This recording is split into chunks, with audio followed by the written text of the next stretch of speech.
Vous êtes entrepreneur dans la formation professionnelle ou souhaitez le devenir, vous avez sûrement déjà entendu parler du NDA, le numéro de déclaration d'activité. Le numéro de déclaration d'activité, c'est votre carte d'identité dans la formation professionnelle.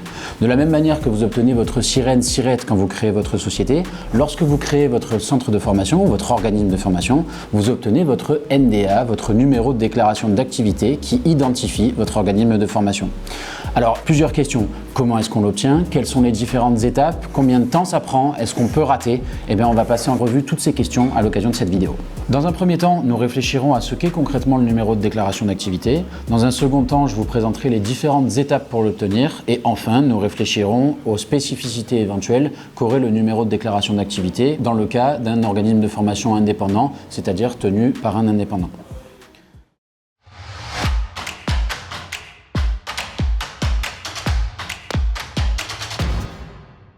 Le numéro de déclaration d'activité, c'est donc un identifiant à 11 chiffres qui permet d'identifier votre organisme de formation comme étant une structure juridique distincte et d'être reconnu par la DREETS et par les autorités administratives comme étant un centre de formation, un organisme apte à délivrer des formations professionnelles.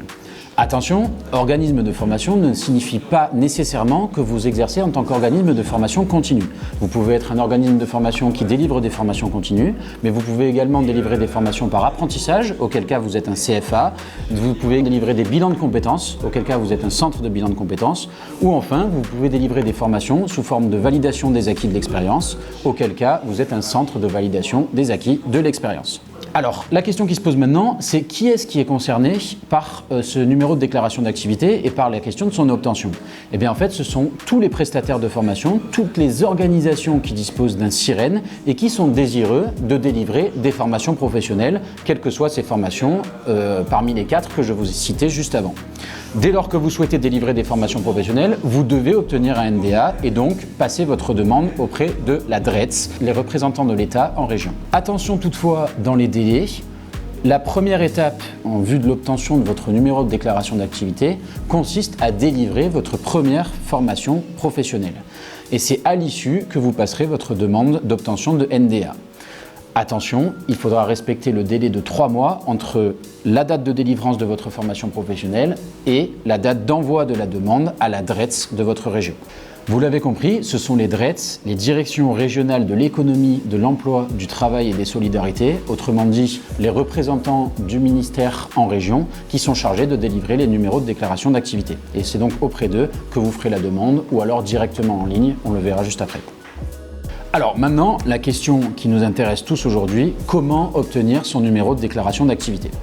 La toute première étape, l'étape essentielle, c'est d'avoir une structure juridique. Vous ne pourrez pas faire votre demande de numéro de déclaration d'activité si vous n'avez pas une structure, une organisation qui supporte votre projet d'organisme de formation. Et donc à cet égard, il faudra créer une structure. Vous pourrez créer une SAS, une SARL, une SASU, ce que vous voulez. Mais en tout cas, il faudra que vous ayez un SIREN qui puisse porter le projet de votre organisme de formation. Une fois que vous avez ce SIREN, une fois que votre structure existe et que vous êtes en mesure de facturer, il faudra délivrer votre première formation professionnelle. Donc là, il faudra trouver concrètement votre premier apprenant et c'est à lui que vous délivrerez votre première formation. Pourquoi cette étape est nécessaire? Parce qu'une convention de formation devra être fournie à la DREETS prouvant que vous avez déjà délivré votre première formation professionnelle. Cela fait partie des éléments qui seront nécessaires à envoyer à la DREETS le moment venu et sans cette première formation, vous ne pourrez donc obtenir votre numéro de déclaration d'activité.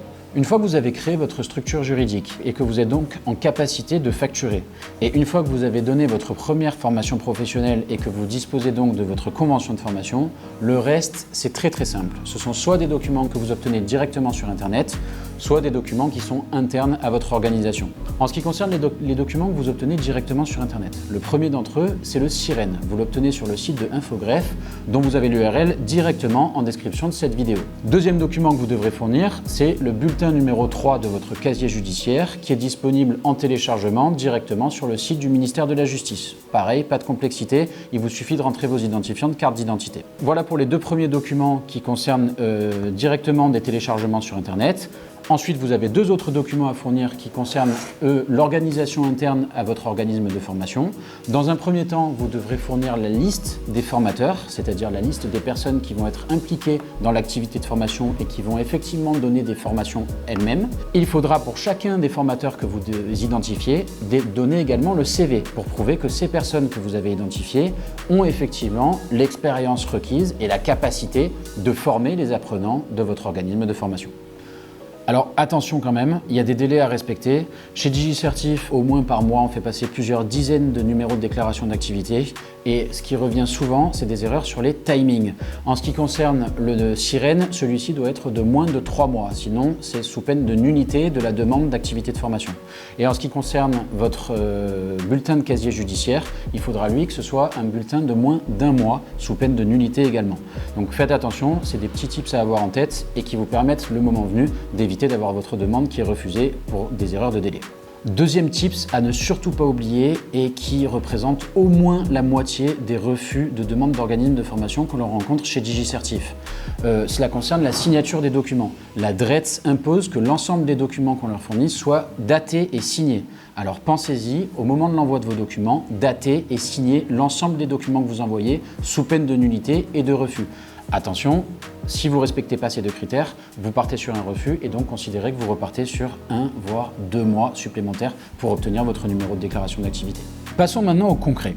Comment est-ce qu'on saisit sa demande de numéro de déclaration d'activité ?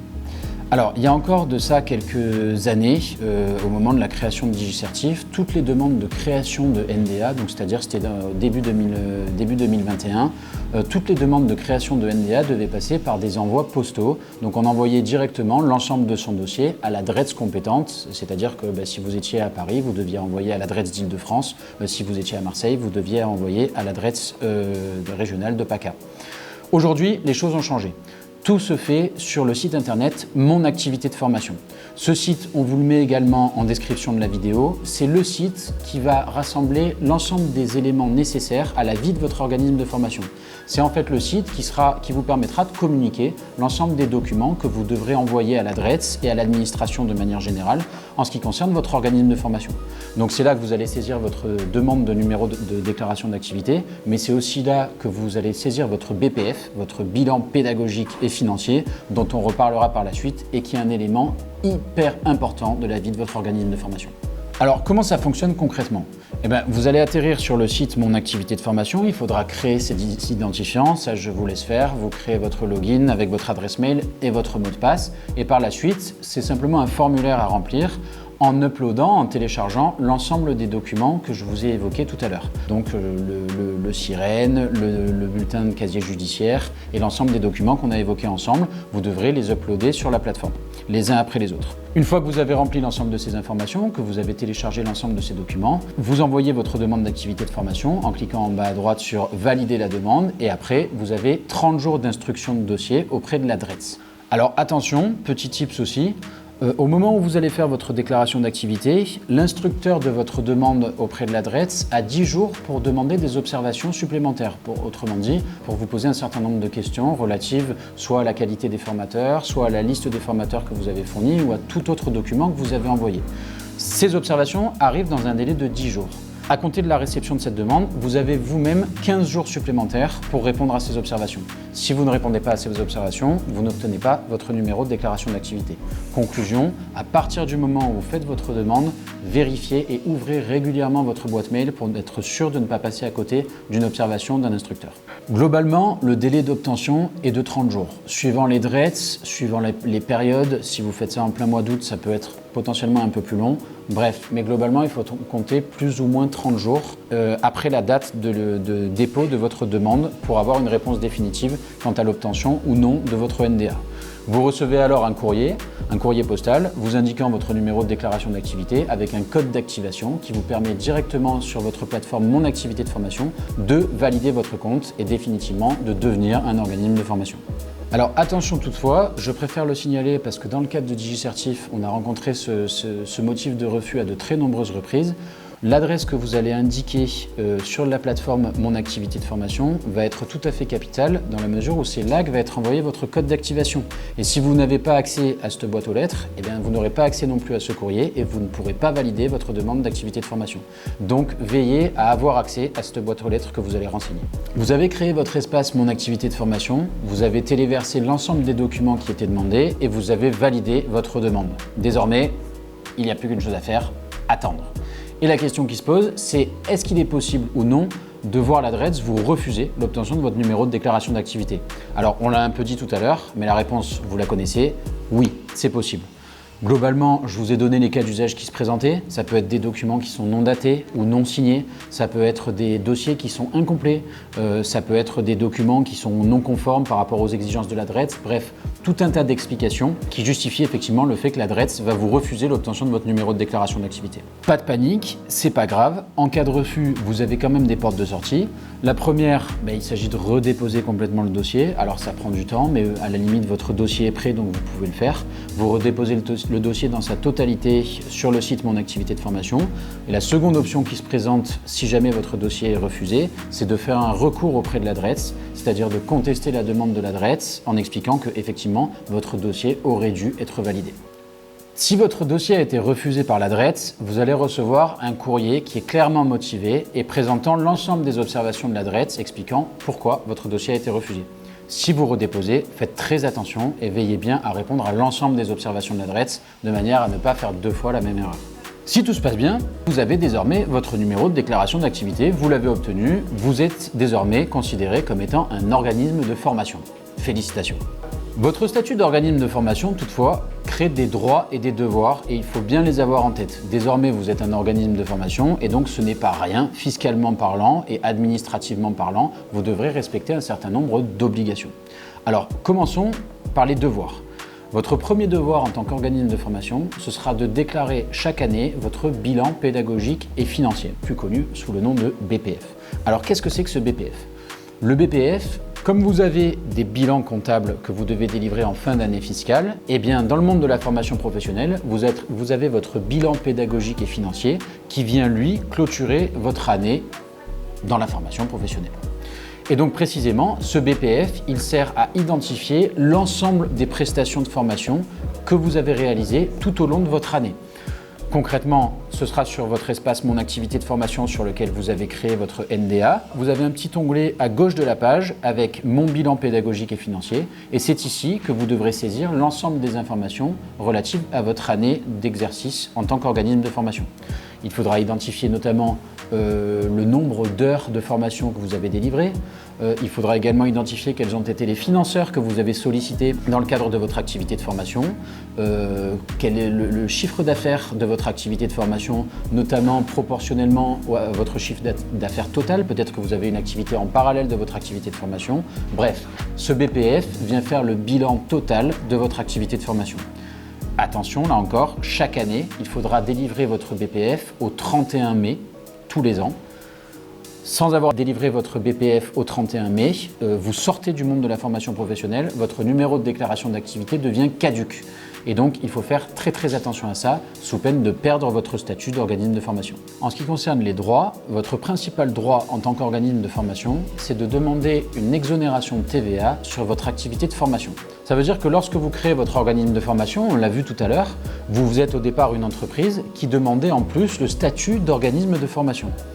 Et donc, il est possible que vous ayez deux activités, une activité qui soit par exemple une activité de conseil et une activité en parallèle qui soit une activité de formation. Auquel cas, si vous faites une demande d'exonération de TVA sur cette activité de formation, eh bien vous ne serez pas soumis à TVA sur toutes les prestations qui concernent le champ de la formation professionnelle. Attention toutefois, si vous décidez de demander cette exonération de TVA sur votre activité de formation, il faudra tenir une comptabilité distincte entre, d'une part, les prestations qui sont soumises à TVA, c'est-à-dire les prestations de conseil ou toute autre prestation qui ne rentre pas dans le champ de la formation professionnelle, et d'autre part, vos prestations de formation qui, elles, sont non soumises à TVA, sont exonérées de TVA et qui donc ne rentrent pas dans le champ de la TVA et devront être analysées à part d'un point de vue comptable. Alors comment ça marche? Si vous voulez faire votre demande d'exonération de TVA sur vos prestations de formation, c'est très simple, il vous suffit de remplir un CERFA qu'on va vous mettre ici en lien de la vidéo. Vous remplissez ce CERFA et vous l'envoyez à l'adresse à votre administration référente dans votre région. Ce sera elle qui traitera votre demande d'exonération de TVA. Ici, pas de possibilité de refus. Dès lors que vous avez obtenu votre NDA, la demande d'exonération de TVA est acquise de droit, donc il n'y aura pas de problème à ce niveau-là.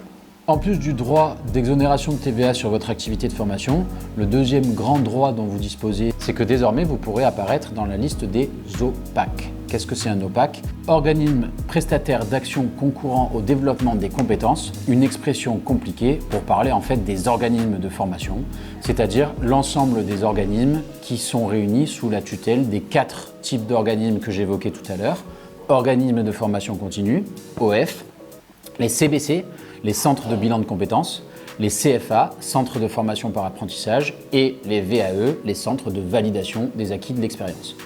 À travers ces 4 types d'organismes de formation, on regroupe l'ensemble donc des OPAC, organismes prestataires d'action concourant au développement des compétences.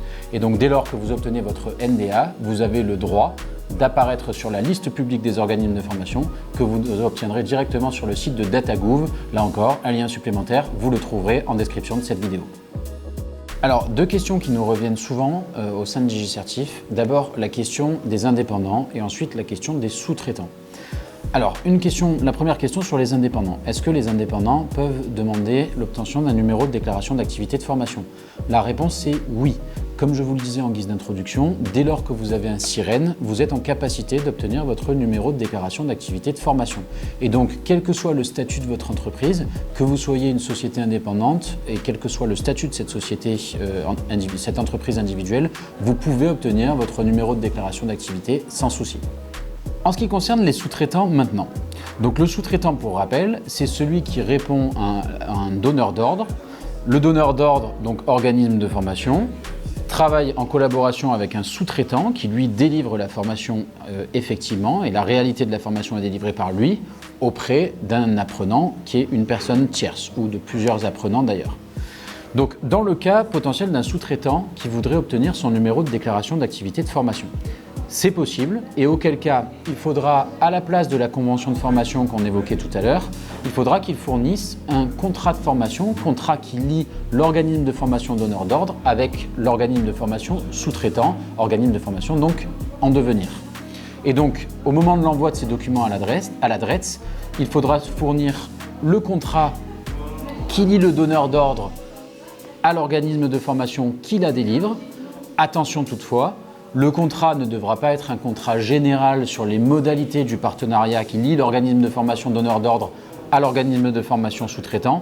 Ça devra être un contrat qui porte sur la réalisation précise d'une action de formation. Encore un grand merci d'avoir visionné cette vidéo. J'espère qu'elle vous a plu, mais j'espère surtout qu'elle vous a appris plein de choses sur le numéro de déclaration d'activité. Si jamais il vous manque des informations, vous avez 2 solutions. La première, c'est de vous rendre sur notre site internet, sur le site de DigiCertif, où vous avez tout plein d'informations qui sont disponibles sur comment obtenir son NDA, quelles sont les principales raisons qui font qu'on trouve des échecs à l'obtention du NDA. Bref, vous aurez tout un tas d'informations. Deuxième solution, vous pouvez nous appeler directement. On vous renseignera s'il vous reste des questions. Je vous encourage quand même à aller sur notre site internet puisque vous retrouverez tout un tas de documents en libre accès et notamment des conventions de formation et contrats de formation professionnelle que vous pourrez télécharger librement et que vous pourrez utiliser dans le cadre de votre demande de NDA. Chez DigiCertif, on a instruit plusieurs centaines de dossiers de NDA, donc ce sont des documents qui sont éprouvés à travers le temps, qu'on a déjà utilisés plusieurs centaines de fois. Il n'y a pas de problème, vous pouvez les utiliser, vous arrivez sur notre site internet et vous les trouverez en libre téléchargement sur notre site. L'occasion de vous remercier une dernière fois pour cette vidéo. J'espère qu'elle vous a plu. Si c'est le cas, n'hésitez pas. On fera toute une série de vidéos sur Calliope, sur le monde de la formation professionnelle et sur la manière dont vous devez structurer votre activité de formation. Alors retrouvez-nous donc bien sûr sur notre chaîne YouTube et sur notre site internet pour une prochaine vidéo. À bientôt.